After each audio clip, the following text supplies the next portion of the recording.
Thanks for tuning in to Proline TV, the Lads Football Network. I'm your host, Greg DePalma, as we talk about the Cincinnati Bengals. And that means John Sheeran is going to join us from A to Z Sports. John, I appreciate your time as always. Yeah, nothing going on at all noteworthy with the Bengals, but just business as usual, right? Yeah, right. I know the feeling as a Jets fan. And most of it's not very good most of the time, but hey, it's the offseason and there are no games to be won. And who cares about winning the offseason anyway, right?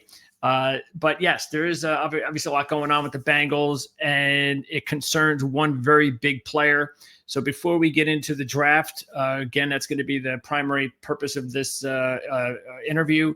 That is the big story around the Bengals right now. So what's the latest? What's your gut telling you?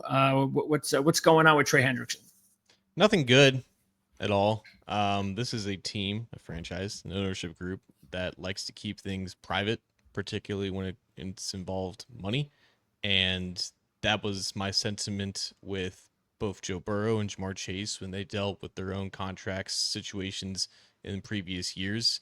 And with Trey, he's been clamoring for a raise now for a couple of years, and they gave him one in 2023 for this season that he's about to play on, just as a way of kicking the can down the road. But he's always wanted more financial security in terms of guaranteed money, in terms of years added to his contract extension that he originally signed back in 2021.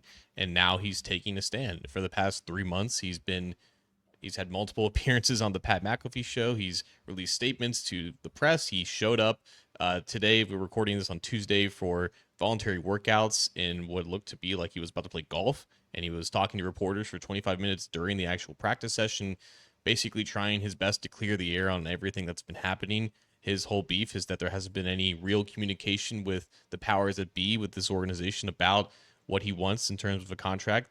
The fact that the contract that he's been offered is only about 1 year and it's not nearly enough in terms of money that he thinks that he's worth. And I would tend to agree upon him based off the numbers that have been kind of floating out there. But the Bengals, again, they don't like all the stuff getting out to the public. And if this is his strategy in terms of getting what he wants, I don't think he is going to get what he wants. But at the end of the day, the Bengals hold all the cards here, despite the fact that Trey is the most important player on that defense. He obviously doesn't get any money if he doesn't play this season. So the Bengals are counting on him to be as frustrated as possible, to then take whatever offer is available for him right before the season starts. That seems to be where this is all trending. And unless the Bengals have this sudden change of heart that I don't think me or anyone in Cincinnati expects, that is probably how this is all going to play out.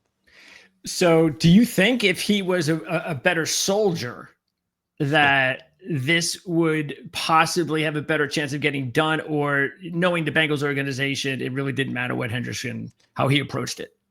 It may not matter at all because I think they still see him as the same player, a really good player, a player that they want to pay more money to, but obviously more is relative. It's probably not enough based off of how much he's actually worth compared to what other top of the market edge rushers are getting paid this offseason. Obviously, he was never going to get Myles Garrett money. He was probably never even going to get Max Crosby money, but I think somewhere, right below that range is what he's been after, and the Bengals just haven't gotten there yet. And obviously, as what's important to him is not just money this year, but money for the next handful of years, for as long as he thinks he's still going to be effective. And I think that's probably the biggest disconnect, is they may not want to invest that much guaranteed money and future money into him because they're afraid that he's going to fall off as he's now entering his 30s now. So I think, again, his best course of action, I think, would be to just kind of play this quietly and try to let these things kind of play out behind closed doors. But just because I just haven't seen this type of lever or this type of strategy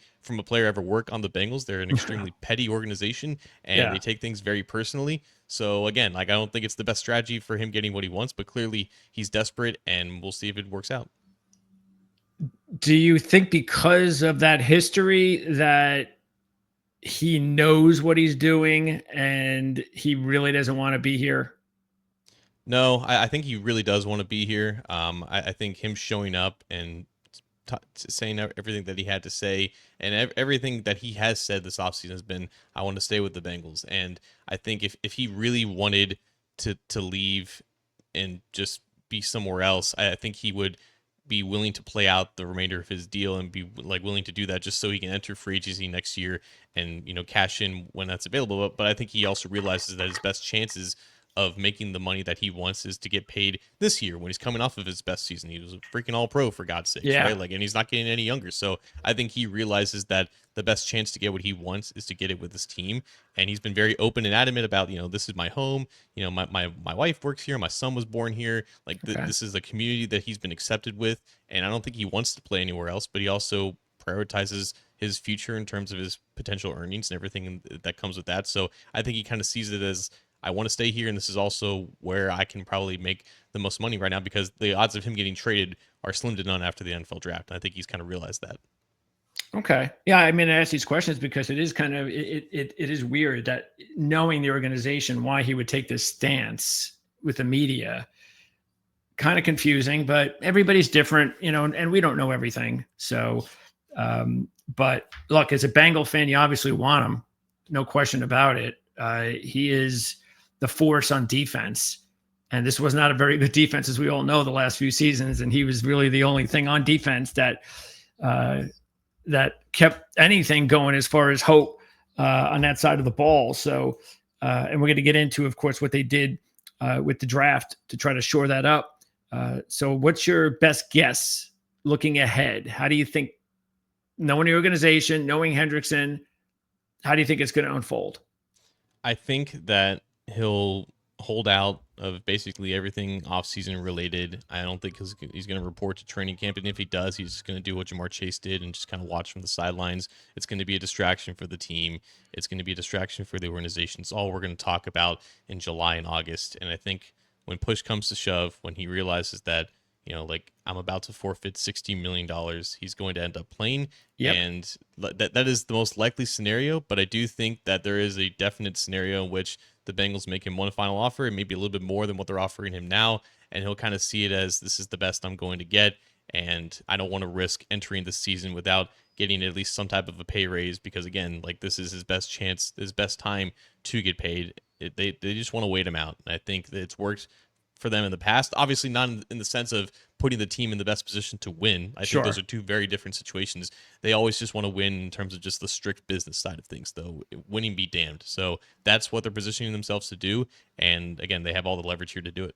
So contractually, what happens if he does come back for the year? What happens next year? If he doesn't sign like an extension and he's a free agent. So basically the Bengals are, is it he either, if he comes back, does he have to sign an extension for more than a year, or can he just come back, sign a 1-year deal, and then we have to do this all over again next year? I mean, that's definitely a possibility. I think there's a very real chance that they just give him another year just to, again, kick this can down the road, which they've been doing for the past handful of years. That's probably the most likely scenario. Again, like, I think if he really didn't want to be here, then he would go completely scorched earth and trash the team and do what Carlos Dunlap did a handful of years ago to just force his way out of here. But again, like, he's so valuable that they don't want to just give him away for a price that they don't deem worthy. And now you're left with like this paradox, right? Like, you clearly he's a distraction. Clearly this future doesn't look too good, but you don't want to do what it takes to trade him away. You don't want to pay him. It's a bunch of conflicting stuff that just makes no sense. And they can afford him. They can afford an extension, correct? Yeah. So, all right. Do you think, though, that, I mean, I don't think any Bengals fan seriously thought that, well, a few months ago, that we'd be in a situation right now where everything would be going really well for their team, meaning, you know, you've got both your star receivers signed in, you've signed your star edge rusher long term.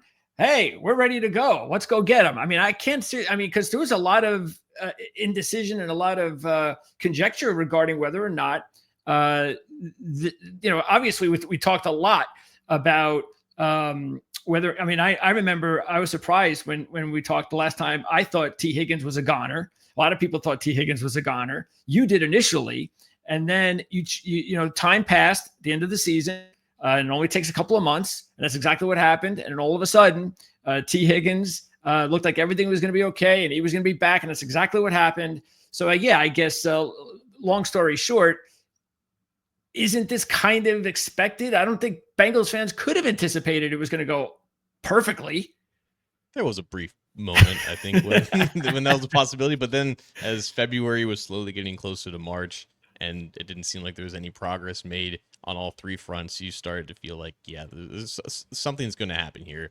The reality with the Bengals is it's never the true worst case scenario, but it's so far from the best case scenario, right? Because the best case scenario is that these deals get done in a timely manner and there's no distractions with the offseason. But here we are in like the third or fourth consecutive offseason with a pretty damn big distraction. And yeah, like I think that Trey, if he like, because with T, obviously he changed his agent and he forced the Bengals' hand to sign him and Jamar, and that was a really big turning point in everything that happened there. And that's why it kind of went against our own expectations about the situation from this time last year. Yeah. There hasn't really been that shifting pivotal move or moment with Not yet. Trey right now. Like the status quo is still the status quo, and I think that was probably predictable when looking back at this 3 months ago when he was already making claims that, like, you know, I want to be here, I want to be traded, and you know, making the ultimatums and everything like that. And the Bengals just don't respond well to that unless you actually give them something to respond to. Right now, Trey just hasn't really done that. Okay, let's talk about some more positive stuff. Let's talk about the draft, and let's take a look at a really solid looking class. I thought the Bengals did a good job. I forget what I gave them. I think I might have gave them somewhere, and I was doing it for another publication. I think I gave them somewhere on a B or a B plus, I think. Oh, wow. Yeah. And a lot of that had to do with their first, well, really, a lot of it had to do with most of their picks. I mean, Rivers is the only one that, and yeah, Fairchild, he was maybe drafted a little earlier than expected. But I think there's talent there. We'll start at the top. Let's start with the fact that we just talked about an edge rusher. So we knew no matter what Hendrickson, the whole situation with Hendrickson, they could have signed him to a 5-year deal before the draft, and they were still going to draft an edge rusher early, if not the first round. So I don't think this has anything to do with Hendrickson, in my opinion. I'm sure you might agree with that, but obviously it's that much more important now in case something happens to Hendrickson long-term, where he's not around. But Shamar Stewart was the Ourlad's second-rated edge rusher. So obviously they got a good deal there. The kid is, a physical kid. He's got a big upside, good against the run, good against the pass. So, Bengals must have been very happy to get him where they did. I think they were very happy. I agree to an extent. I think defensive line was definitely the target. Walter Nolan was, I think, the guy that they were going to take if he was there. That's and true. Of course, he was taken one spot ahead because they didn't sign or draft a pass rushing defensive tackle this entire offseason, and it's still a really big hole that he could have filled. They at least, re-signed Joseph Asai to a 1-year deal, and they expect Myles Murphy to play more along the edge. So I wasn't too expecting like it to be an edge or nothing necessarily at 17. I think the value in their eyes is kind of lined up, but I'm not as high on Shamar Stewart as I think other people are. I think not only the lack of production is concerning at the college level, is the fact that there was a lot of issues with this tape that kind of led with that production. And obviously there's a lot of promise in the fact that he's only 21 years old. He's a freak athlete, and those freak athletes nowadays, they typically translate really well into just being solid players, right? But I think if you do have a top 20 pick, which, in the Bengals' eyes, they don't always want to be picking in the top 20 with Joe Burrow, it is a really good chance to draft someone that you think has a really good chance of being a really good player. And I'm just of the opinion that I don't think Stewart has a really good chance of being that caliber player because of a lot of things kind of working against him. And I think he has a lot to clean up with his game. And I think it would have really helped if Trey Hendrickson was participating in offseason workouts to kind of guide him along. And he's not even out there himself. Like, he hasn't even signed his rookie contract, so he's not practicing yet. And he's not getting that valuable development time, and they need him to be an immediate contributor right now. And I don't know if I see that path necessarily in 2025. Yeah, that's not what you want. I wasn't aware of that. Is he the only one rookie? He's not the only one that's unsigned. We're going to talk about the other guy who's unsigned here in a minute, but he's the only one who's not practicing. No one is okay. Not practicing. Yeah. Okay. I agree. I understand where you're coming from as far as because again, Ourlad's rating him. They've got the scouts. That's their deal. But I see what you see. I get it. I mean, I think the production is something that for the casual eye That's what you want to see. And I think it is about what they may be able to get out of him than what he is right now. So I do agree with that. Um, was there an edge rusher if they chose an edge rusher? Or let's just say, yeah, Nolan was gone, so he wasn't even a factor. When you sat there and was waiting for them to take their first pick in the first round, did you have a player or two in mind? When Nolan was gone, I thought Derek Harmon would have been a very logical pivot. He went obviously to the Pittsburgh Steelers a couple picks later, just because again, like a really ready to go pass rusher who had proven it at the college level. He could prove that he could win and against really quality offensive linemen. I thought there were still some issues with Harmon's game. I'm not fully sold on him in terms of like being able to finish at the quarterback, which obviously very important. And obviously that's a really big concern with Stewart as well. So Stewart was just a guy that I think teams have fallen in love with in the past, and it doesn't always work out because like the traits don't always translate into actual success at the NFL level. So I think with edge rushers, like James Pierce was talked about as like a potential target for the Bengals, and he was obviously targeted really covetedly highly by the Falcons later in that round. Mike Green was also brought up, but he dropped all the way to the second round, so he wasn't, I guess, really in the conversation for the Bengals at all. So it was just a weird position, right? Because like there was obviously Abdul Carter at the top, and then Michael Williams went off the board with the 49ers, who also I think had similar concerns in terms of production with Stewart. So there wasn't really an edge that was like, yeah, like the Bengals should be all over this guy with the 17th pick. It was kind of a weird year for that position from where they were drafting. Was there another position in mind? Like if they opted to go somewhere else? Yeah, like Malachi Starks was talked about a lot, and he was really highly touted with the team. So if Stewart was off the board and Nolan was off the board, he was probably going to be that pick. And obviously they didn't do anything at safety. They still have Geno Stone. They gave him a pay cut, and that's clearly an indication that they didn't like what he did for them last year. So they were interested in trying to upgrade at that spot, and Malachi Starks was definitely an option there at 17. Yeah, huge fan of Starks. I actually, in my mock draft, I actually had him going with a defensive back. I thought that would be what they would do based on how poorly their secondary had been over the last couple of seasons. And yes, you talked about Turner and Hill looked a lot better last year until their injuries, but still, just all you got to do is look at the depth chart right there for the R-Lads depth chart. There are no colors. And that means there's nothing new. So that's a little bit surprising. We'll get to that, I guess, a little bit later on. Okay. Second pick. They end up with our lad's top-rated linebacker, off-ball linebacker, Demetrius Knight Jr. And what's also good is that they come back in the fourth round and get Carter. And I bring that up because they're two kind of like what was missing from Knight was a little bit of, say, experience. But most importantly, it was more, I mean, not experience. It was really more of his lack of production as a cover linebacker. And then you get someone like Carter who comes in, and that's his biggest strength.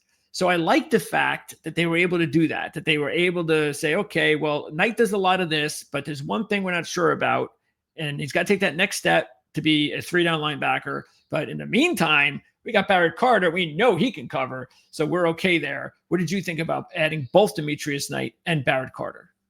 I thought it was interesting. It wasn't the position that I was expecting them to double dip, but Yeah. Al Golden, their new defense coordinator, he was the linebackers coach for them for a couple of years, so it's a position that he's very keen on, and he wanted to kind of rebuild the position group in his image. It definitely signals the end of Jermaine Pratt's time here. He's going to be a cap casualty if they can't find any sort of trade partner for him sometime this offseason. So Knight is projected to start next to Logan Wilson as kind of like that true weak side outside linebacker who can also maybe line up on the edge. That's how Al Golden kind of described him after making the pick. He sees him as having that kind of versatility where you can play him on and off the ball. And while Carter is more of like that true backup middle linebacker to Logan Wilson, who can still see the field in some sub packages and whatnot, because like you said, he's got 4-down ability. Really, he played a lot of special teams at Clemson as well, so they like his ability to kind of play in multiple different looks as well. And yeah, I think in terms of skill sets, like they complement each other really well, and they add a lot to the Bengals room. I like Knight being the best linebacker in the draft, I think speaks a lot to his tape. Like it was very promising in his 1 year at South Carolina. He did a lot of good things against really good competition. It's the fact for me that it's a top 50 pick spent on someone who's going to turn 25 years old in July. It's a questionable long-term decision to say the least, because you're talking about a guy who's going to be 29 by the time that he's going to be entering his second contract, and you question like the long-term, is it wise to spend a second round pick on someone that you may not expect to be here in 5 years? I don't know. Sure. It's part of the evaluation. It's part of like the process of grading the pick. But as a player, I agree. Like, you're a really solid, promising player who doesn't really have a ton of deficiencies, despite the fact that he only started playing the position really a couple of years ago. Yeah, and do you, so you think that primarily the way that they're going to scheme out their defense will stay the same, like with Pratt gone, Knight moving in, and Carter's basically the top third option? They're not going to, like, we're not going to see by midseason or the end of the season that they're going to have a lot of 3 linebacker sets. It could happen more often. I mean, it's still the NFL. Like, it's you're in nickel most of the time, anyways. Like what the Bengals tried to do under Lou Narumo, when teams would line up in kind of a heavy package, or maybe in their base package with 12 personnel, that they would go in this 5-2 front, or like a 3-4 type situation with 5 down linemen. I think the Bengals' new response to that could be a true 4-3 with 2 linebackers flanking Logan Wilson, and those 2 linebackers could be Carter and Knight. They obviously signed Oren Burks in free agency, who's probably ahead of Carter, I would say, on the depth chart right now. But I think they want to get Knight on the field as soon as possible, because at the end of the day, like, that was still a surprising pick to a lot of people. He wasn't expected to go that early, maybe according to the consensus. So it's a bold decision, and I think they want to see the return on investment as soon as possible. Okay. So then in between, they went with, and the rest of the picks are offense. So it started with guard Fairchild, and he doesn't have a lot of experience, but hey, he played Georgia football, so that's pretty up there. And the big question, though, was where they got him. I mean, our lads figured he'd be like a 5th or 6th round guy. The Bengals took him into 3rd, but again, not a lot of experience. So kind of different from what we just talked about with Knight. So here's a guy that they're going to be able to try to groom, and they feel pretty, almost like Stewart too, that they feel is going to get better with more coaching, so forth and so on. So how surprising was that pick? Not that they picked a guard, but how surprising was it that was Fairchild in round 3? Fairchild as a name, I don't think was surprising. He was linked to the Bengals somewhat often in the pre-draft process. And the 3rd round was a bit surprising, but I think kind of like what you were alluding to, like, a guard was definitely a priority for them. And I think the fact that they left the first 2 rounds without addressing the position kind of lends to the fact that they needed to get one before the 3rd day of the draft started. But Fairchild really impressed offensive line coach Scott Peters down at Georgia's Pro Day. Peters is renowned for coaching up pass protection techniques, particularly with hand usage, and he's the quintessential, like, give me the tools and I'll sculpt David out of clay, right? And that I think that's what he sees from Fairchild. He kind of coined him as like the strongest player that he's ever really been around in terms of that exposure, which is really high praise, obviously. But Fairchild was known for being like a weight room warrior at Georgia, and like you said, being there for 4 years, despite only starting for 2 years, they always hammer on like the practices at Georgia are almost like as tough as the games themselves. And it's why they prepare, and they dominate so much in the SEC. And that was kind of the similar thing with Amarius Mims last year. Like, he didn't play a lot for Georgia, but he was on the scout team. He practiced a ton, and he got a lot of exposure against high-end athletes, and he was more prepared, I think, compared to other guys who only played 800 snaps along the offensive line entering the NFL. And I think they kind of see a similar thing with Fairchild, where, yeah, like, in terms of the consensus, he wasn't rated that high, but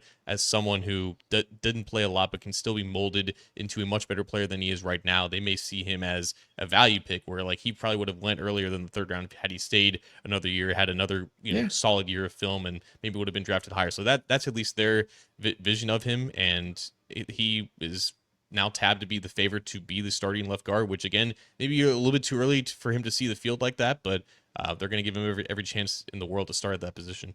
So he never, when they played at Georgia together, they never lined up next to each other, as far as Funny enough, they did, actually, because Fairchild was left guard mostly, but he played right guard for the first 2 games of 2023, and that was right before Mims suffered his ankle injury that season. So they do have some experience, and they have a good relationship. Apparently, Amarius Mims gave him a nickname Pickle, like when they first came in together in 2021. So there's already that chemistry and camaraderie, which is kind of cool. Okay. So you say left guard. Does that mean that you think that they believe that is his best position, or is it more of that's just based on who the veterans are there? We got Volson and Ford still there, or do you think it's going to be an open competition and they're going to put Fairchild in either spot? I mean, right now, would you pencil in Fairchild as a starter, or do you think it's open competition? Whoever's better is going to start. I think it's a quote unquote competition. I think because you can't just hand Dylan Fairchild the starting No. job right away. But he's the favorite, and I think if he is just as good, obviously if not better than the other guys, then he will win that job. They're going to give him the chance to kind of grow with as many reps as possible. And because he played left guard mostly at Georgia, that's where they do see him at his best spot. Because again, like all the other guys on the team, like they have the ability to line up at right guard. They've taken snaps there before, so I think that's right guard is probably the position where it's more of an open competition. Okay. Who do you think, by the way, is going to win that job between who's going to be the better veteran, Volson or Ford? Lucas Patrick, I would say, actually, the guy Really? that he signed from the Saints. Yeah, I think Ford, he was paid, I think, a little bit more than most expected because I think they still view him as having versatility to play tackle. And we're going to talk about the guy who's going to be competing with him for that backup tackle spot. But I think he's probably viewed as like their best, first lineman off the bench type swing of tackle player. type or swing lineman. And he played left guard last year, but I don't think he was particularly, the guy that you want to just have just locked in at that spot. Yeah, so I think they're really comfortable with him as a backup who can also play tackle, which kind of increases his value a little bit. But Lucas Patrick, I think, has been the better starter when given the chances. When he's not playing center, center is like his worst spot in terms of where his film is. I think just when he's able to just play at guard, I think he's a decent, solid player who's a better athlete than Ford as well. So I think he has I think he's got a better chance of beating out Ford and Volson for that matter at that spot. Okay. And now we go to the last pick, the other lineman picked, and that was Jalen Rivers. And Rivers, really, the main knock on Rivers is just his health, is staying healthy. But overall, you take a look at him. He's a versatile kid. Right now, we have him as the number 2 left tackle. Do the Bengals have a position in mind with Jalen Rivers? And was the injury bug kind of brought up at all?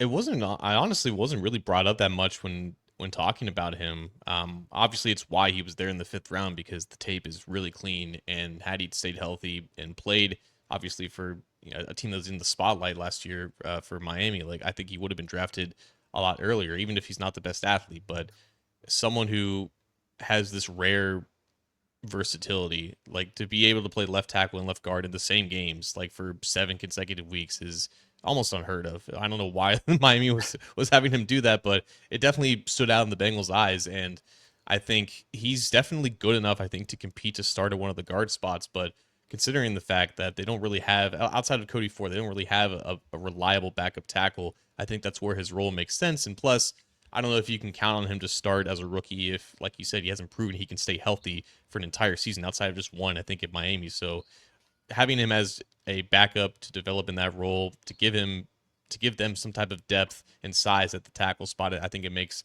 a lot of sense. And they drafted him as a tackle, but they talked about him at guard, so I think he's going to cross train at multiple spots and just line up wherever he needs to be. So it's possible that at some point later this year, because we'll give him a little bit of time, that if Volson or let's even just say Patrick or Ford, and they don't step up, that you could see Rivers and Fairchild starting at guard. It's certainly not out of the question. Like this offensive line is so far from being solidified to where it should be, and we've seen much crazier scenarios unfold. Yes. Okay. Now we go to the last pick, and this is also an interesting one, and one that I really liked late in the draft. And I know, and again, these are the easier ones too for the casual fan, because anytime you can look at a skill position player, you look at the stats. And I'm sure there were a lot of fans that looked at Brooks's stats and thought, wow, I mean, this is a highly productive running back with good size who played in a big conference, produced. He showed the ability to break tackles. He showed the ability to catch the ball. So there is a lot to like. Now, obviously, when you put all that together and you're still basically barely getting drafted, there's issues there that some of the scouts, or a lot of the scouts, probably didn't like about Brooks. What did the Bengals like? The ability to be a bowling ball with butcher blades is, I think, what his position coach at Texas Tech called him. Just having that size, the yards after contact ability, it's still something that the Bengals definitely value.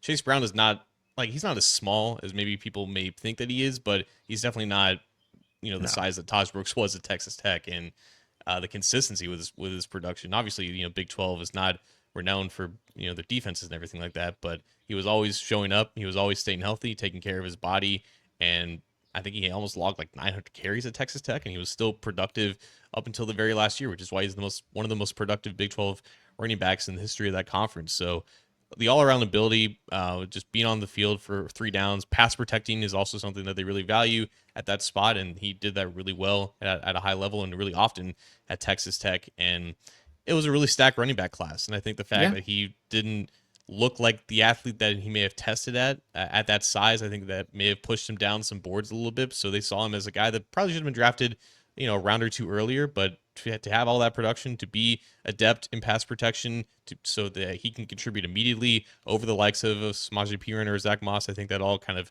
attracted them to him. And if all goes well for Brooks, and we still don't know what Moss is going to do coming back from that injury, but that's also a likely scenario and I think one that most fans, and I even think the coaches have got to be looking at, that they would prefer, which is to have Brown and Brooks be the two guys that they count on the most. Brooks maybe short yardage, that kind of stuff, spell Chase Brown. Even though I know that they're hoping they can get something out of Zach Moss, and I completely get that. But yeah, I mean, that's a lot to be excited about because we know what Chase Brown can do now. I mean, I think he proved enough to me. I mean, I had him on my fantasy team, so I was pretty happy. I bummed out that he wasn't on my dynasty team. But boy, there was a lot to like about what we saw in Chase Brown at the end of the season last season. And if you compare him with a big guy like Brooks, there's a lot to like about that.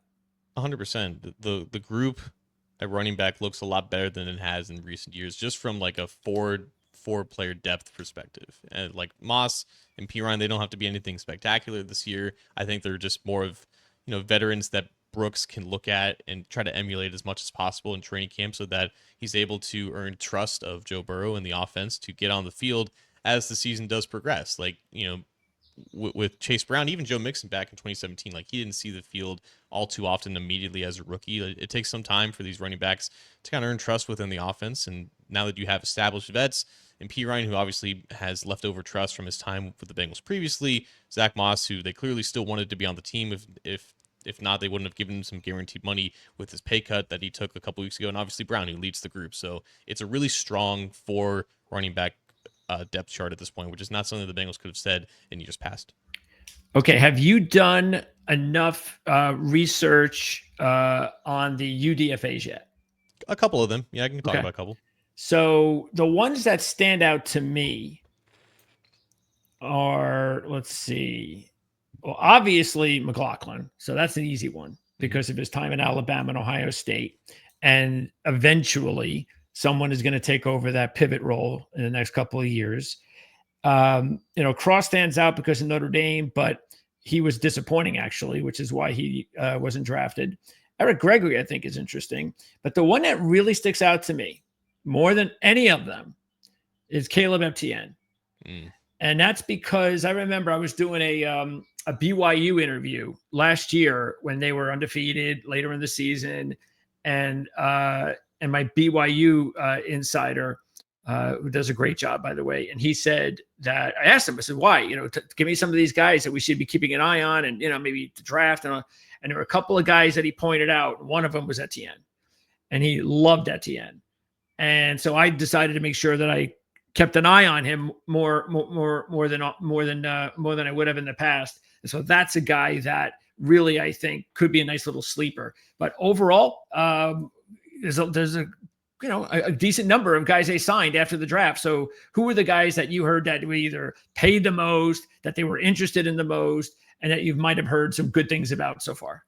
I believe Gregory got the largest signing bonus of this group. Okay.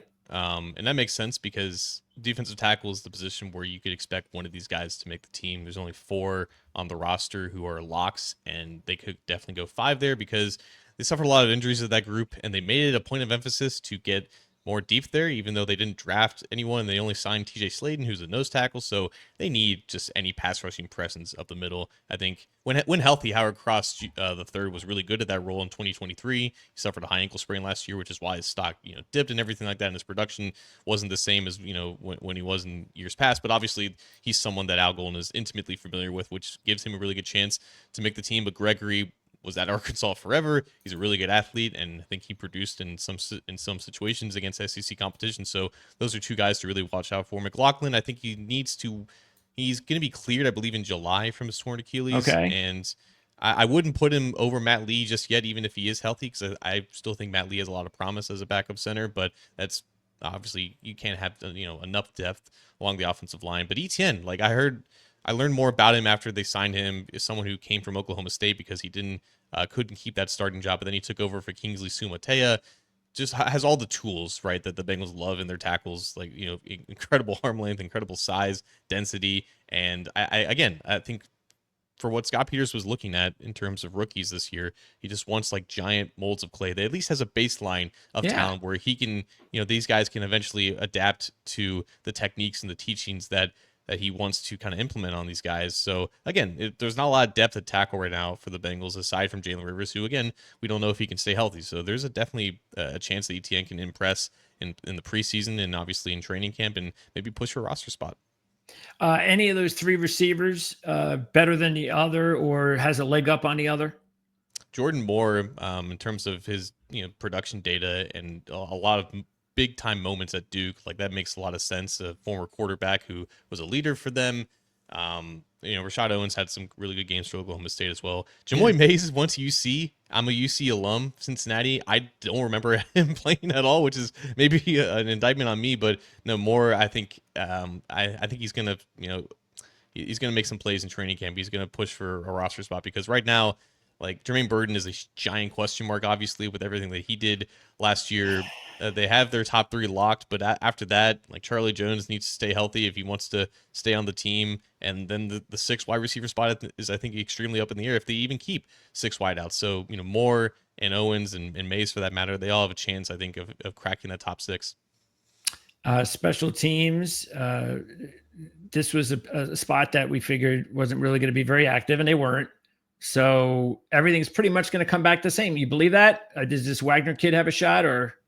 Funny enough, I'm glad we mentioned him. He probably has the best chance to make the team because he's going to be in a direct 1v1 battle with Cal Adamitis, who was re-signed this year on a one-year deal. But the whole battery with field goals last year was just kind of off with the Bengals. And that was probably due to the fact that Ryan Rico, who was the punter last year, like he made the team, but he didn't get a ton of reps with Evan McPherson and Adam Midas as the holder. So the timing of the whole process was just never really up to snuff. And obviously most of it falls on McPherson because he's the kicker and he's got to make the kicks and everything. But you can kind of tell that like the snap was always a little bit late. The holds were never quite right. And I think they like kind of took notice of that. And William Wagner, I think, was the highest rated long snapper for whoever ranks long snappers. He was definitely the guy to notice. So they're just going to have, both of them kind of battle out. And Wagner has a really good chance of outing Adamitis. Sounds like a plan. We like that. That's what we want to hear from the old UDFA. You're a Michigan guy too, right? Yes, I am. Yeah. There you go. Yep. So nice. Sort of like you, though. I don't remember who, but that's a long snapper. Yeah, exactly. So, yeah. Okay. So what holes? Let's start with what if you had to give the offseason a grade. And I know obviously we got to count in everything that's going on with their star edge rusher. I get that. But overall, how do you think they did? So I can't give them anything more than like a C-, to be honest with you. I don't. For the offseason. Yeah. I think their free agency was less than inspiring. It was held back by they didn't have the organizational bandwidth to negotiate Jamar Chase and T. Higgins' contracts while also going out and participating in free agency at the level that they needed to. I thought that their targets in free agency made sense. It was a lot of guys that they had familiar with, and even a guy like TJ Sladen, like he played under Jerry Montgomery for the Green Bay Packers. So there was a level of familiarity and history there, but I think they needed to add at least one or two more legitimate pieces in terms of veteran free agency. I thought in the draft, they took a lot of risks within the first couple of rounds. Obviously, it's up for debate as to, how effective those guys are going to be as rookies, but it's going to be a risk that needs to pay off if this team needs to be as talented, if this team is to be as talented as they need to be to compete with the powerhouses of the AFC. I just feel like they just left a little too many holes and some more uncertainty than they needed to all across this roster in such a pivotal year. Like, to go 9-8 last year after Joe Burrow and Jamar Chase, T. Higgins, Trey Hendrickson all had the seasons that they had. Like, it's inexcusable, and I just don't think that they did enough to give themselves, the margin of error to come back from that and actually make the team. They're going to have to get really lucky this year. So what worries you the most then? What position? Is it secondary? It's probably the pass rush at this point, because Trey is going to show up, I think, at the end of the day, and he's going to be who he is, right? It doesn't help that he's going to miss the entire offseason at this rate, but outside of him, I just don't know what that second option is. I don't know if it's Miles Murphy taking the leap in year 3. I don't know if it's Joseph Ossai in a true contract year. I think Shamar Stewart can provide a lot of disruption, but I don't know if you're going to get a lot of finishing production out of him. You don't have any... I'm not comfortable with any of their defensive tackles rushing the passer right now. I don't think that's Chris Jenkins's. I don't think that's Chris Jenkins's game. I don't think that's who BJ Hill is anymore, even though they spent a lot of money on him this offseason. I don't know where that pressure is coming from the middle. They're going to have to get really creative with that. I think the secondary, like, you're betting on a lot of guys that have already been here, and I think the scheme that Golden's going to bring here, it's more man-centric, it's more aggressive. I think it makes sense with the talent in the secondary, even though safety's still a really big question mark, but I don't know where this pass rush is coming from outside of Trey Hendrickson, and even still, like, that's, I mean, with everything that's going on with him, it doesn't leave you entirely comfortable with just him in the picture. And there are a couple of veterans. That's really that's like the main spot free agency, where there's still like 3 or 4 edge rushers in their 30s that's waiting to sign with the right Super Bowl contender. Do you think that the Bengals might be in with any of those guys? I doubt it. Okay. It's just not really what they do. It's not their thing. It's not their thing after, once, March turns to April, like, they kind of just sit on their hands with free agency. But the fact that they did make Geno Stone take a pay cut, it leads me to believe that there is a chance that they sign a veteran safety to maybe compete with him and maybe be rotated in as like a third safety. I thought there was a chance that if they waited too long in the draft to draft a guard, that they could sign a veteran guard. So that I don't think it's completely off the table, but I think it's probably highly unlikely considering the fact that they took Fairchild in the 3rd round. And then defensive tackle, like you said, like there's options out there, but I think they were really aggressive in undrafted free agency, and they probably like the room that they have now. Is Mike Hilton, any chance he comes back? I doubt it. No. Okay. I mean, they gave his number to okay. His number to someone, so that's probably the nail in the coffin right there. Pretty much. And just listening to what you're saying, though, it leads me to believe that a lot of it is going to depend on the players they've drafted over the last several seasons and whether or not they're ready to take that next step. Because, if some of them do, we're talking about, some of the DBs, you're talking about Miles Murphy, Jackson and Jenkins on the inside. That's what it's all about. That's what it's supposed to be all about with Cincinnati, isn't it? Is draft and develop. And then these guys are going to have to eventually be a big part of winning and what needs to be done here, not free agency. So it doesn't sound like you're very optimistic about the some of those players that they're going to hopefully be counting on. Well, yeah. I mean, obviously, they knew that they had to take this path eventually when they were going to pay their offensive stars so much money, right? Like, you have to balance that out with future investments on the defense. And now it's just a matter of getting a new defensive coordinator in there to build a scheme around the players that they already have in the building and maximize them, to just get a competent defense out there so the offense can do its work and go to work. And there is still a path for all of this to work out. I just think that when you're competing against the likes of the Bills, the Chiefs, the Eagles for the one goal that everyone has, like, those teams are just set up for success where they don't have to count on everything kind of falling into place in a lucky fashion. But that's just who the Bengals are. Like, they got to the Super Bowl in that year because everything kind of fell into place. But they still had a really good offseason that year to kind of build a team around, a young core that was inexpensive. Now they have a core that is extremely expensive, and that they just haven't been able to prove that they can manage and actually sustain winning when that's the reality of their team.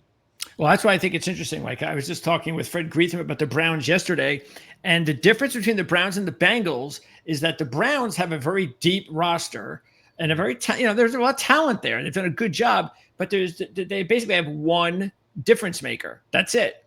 The Bengals, on the other hand, don't have like the deep roster, but they have several superstars. Right. And so that's the difference. That sometimes when you put those two teams together in a big situation, you tend to go with the team that has the superstars, because in that one game situation, especially come playoff time, that's why I think the Bengals usually succeed. So I mean, that makes total sense, and I think that's why in big games they shine, because as we've seen, like, superstars do matter in this league. But again, like, if you have the chance to have superstars and depth, you should obviously take that route, right? Yeah, of course. The Bengals could have still added more depth and just made, like, players 6 through 25 on their team better. But like, the top 5 are still really, really good, and you take that going into battle every single time. But again, like, when things don't work out the way that they always should and injuries happen, it's the teams that end up just being able to survive that storm that end up still around, and we'll see. You hit the nail on the head. Injuries, that's always going to dictate it, especially teams like the Bengals. So you can only hope that the injury luck stays on the Bengals side. And if they do, I think they have a really good chance of being a competitive team. But of course, also they're going to need some of these kids to develop. And then that's when we're going to talk to you again, John, right around training camp. So I'm looking forward to that. Obviously, can't wait to get these next couple of months out of the way, so we can get back into some real serious football discussion. Otherwise, I'm going to have links in the description of this video here, so you can check out how to contact John as far as all of, obviously, you can on social media. You can follow him there. We'll have links also for your podcasts and things of that nature. So, we appreciate your time as always, John. Thanks for doing this. Thanks, Greg. All right, you got it.